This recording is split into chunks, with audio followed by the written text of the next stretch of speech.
Annonceurs, entrepreneurs, promoteurs et chefs d'entreprise, choisissez dès à présent votre meilleur partenaire média, Ideal Production. Ideal Production est basé à Cotonou au Bénin. Ideal Production, le partenaire exclusif de Sika TV en Afrique.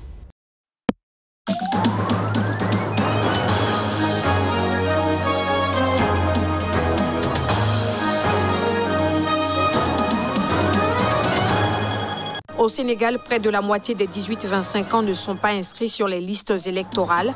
Ce sont les conclusions d'un rapport d'audit.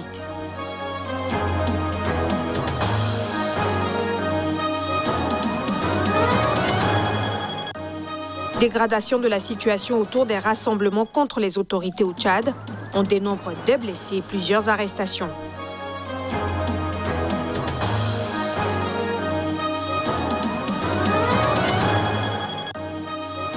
L'ancien président ghanéen John Mahama, nommé représentant de l'Union africaine en Somalie, il va travailler avec les parties somaliennes pour parvenir à un compromis acceptable.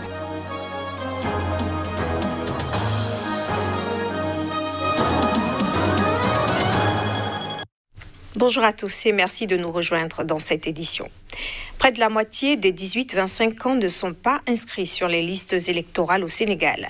C'est ce que révèle le rapport d'audit du fichier électoral qui est l'une des étapes préalables à l'organisation des futurs scrutins. Reportage. Selon le rapport d'audit du fichier électoral dont les conclusions ont été rendues cette semaine, le taux d'inscription des jeunes est le plus faible dans les régions de Diourbel, Kolda ou Tambacounda.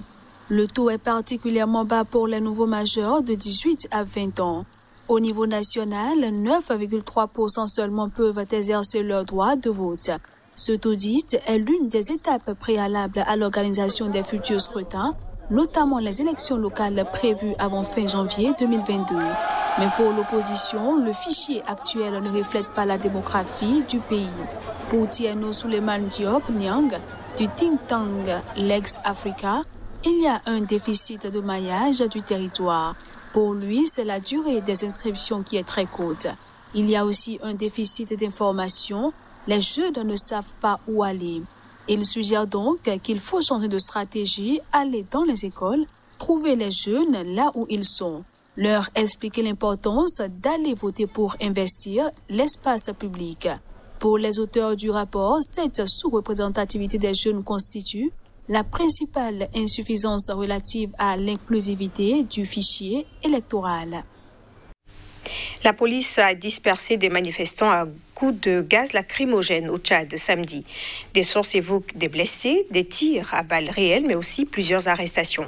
Ces violences interviennent alors que les autorités militaires ont interdit ce vendredi les rassemblements prévus par une coalition de partis d'opposition et de représentants de la société civile.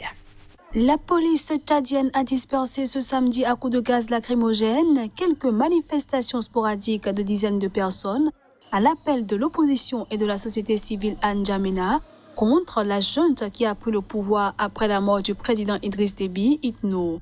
Des témoins parlent de tirs à balles réelles et à bout portant.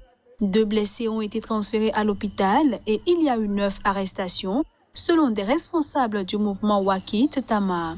Dans le 6e arrondissement de N'Djamena, dans le sud de la capitale, la police a fait usage de gaz lacrymogène pour disperser une tentative de rassemblement sur la place First Africa. Les forces de l'ordre sont massivement déployées dans les rues de la capitale. Un petit groupe de manifestants a brûlé des drapeaux français dans le 5e arrondissement, dans le nord de la capitale. Oui à un pouvoir civil ont écrit sur une pancarte des manifestants.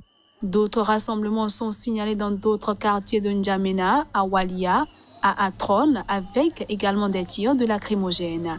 La marche initialement prévue et officiellement interdite, mais tolérée selon les déclarations ce vendredi soir du porte-parole du gouvernement, ressemble finalement à la journée du 27 avril, avec des mouvements épars réprimés dans la violence. Depuis la mort du président Idriss Déby Itno, son fils Mahamat Idriss Déby a dissous l'Assemblée nationale et s'est arrogé le titre de président de la République. Le nouvel homme fort du pays est entouré de 14 généraux, tous fidèles à son père. Rendons-nous maintenant en Somalie. Les combattants pro-opposition se sont retirés de Mogadiscio, ceci conformément à un accord conclu entre l'opposition et le gouvernement. Ils contrôlaient depuis près de 2 semaines certains axes et quartiers de la capitale. Le 25 avril, dans un regain de tension politique déclenché par la prolongation pour 2 ans du mandat du président Mohamed Abdullahi Mohamed, des forces loyales à l'opposition, mélange de soldats de l'embryon d'armée nationale et de membres de milices d'hommes politiques avaient gagné Mogadiscio y prenant le contrôle de plusieurs quartiers. Ces opérations avaient donné lieu à des échanges de tirs avec les forces gouvernementales, faisant 3 morts. Depuis jeudi soir, ces combattants pro-opposition ont quitté les tranchées qu'ils avaient creusées et retiré les barrages de sacs de sable qu'ils avaient érigés, puis ont rejoint un camp à l'extérieur de la capitale, d'où ils devaient ensuite regagner leur base ailleurs dans le pays.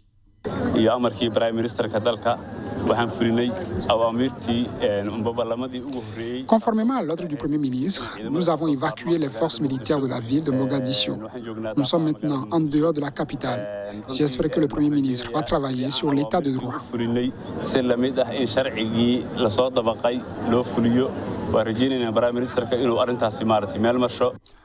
Un de leurs commandants, général de division, les a appelés à se conformer aux instructions du Premier ministre et à coopérer pour que des élections justes et libres puissent avoir lieu dans le pays.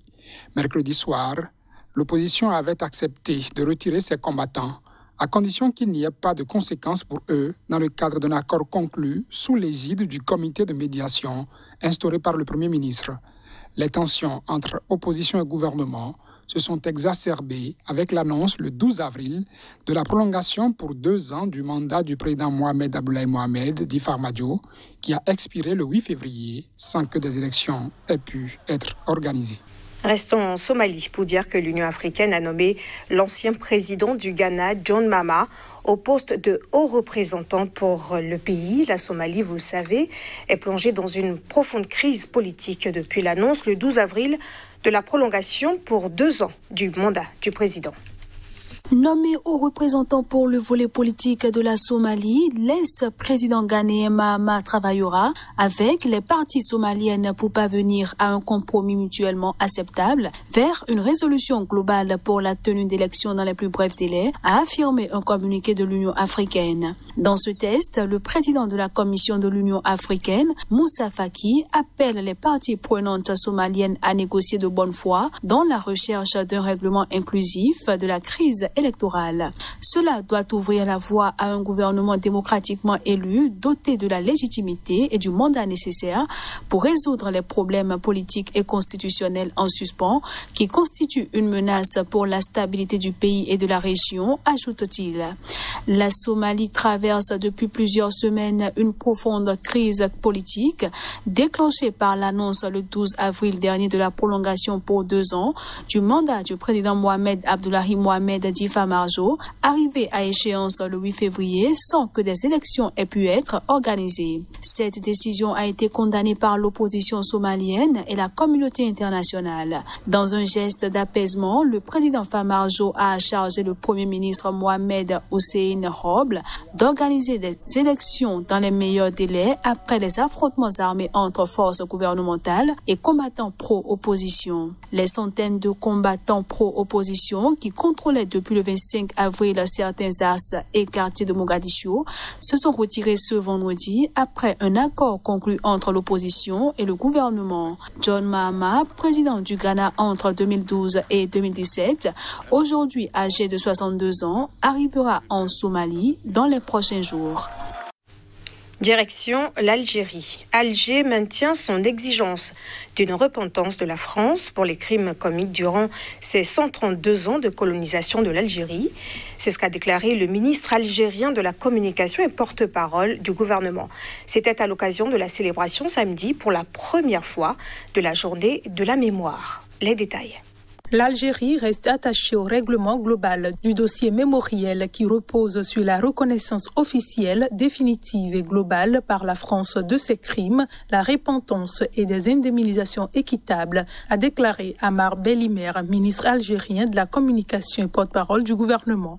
L'Algérie célèbre samedi sa première journée nationale de la mémoire pour honorer les victimes de la répression sanglante par la France de manifestations indépendantistes le 8 mai 1945. La commémoration de la journée de la mémoire a été décidée il y a un an par le président Abdelmadjid Tebboune en reconnaissance des énormes sacrifices consentis par le peuple algérien lors des massacres du 8 mai 1945 et du déclenchement de la guerre de libération nationale le 1er novembre 1954.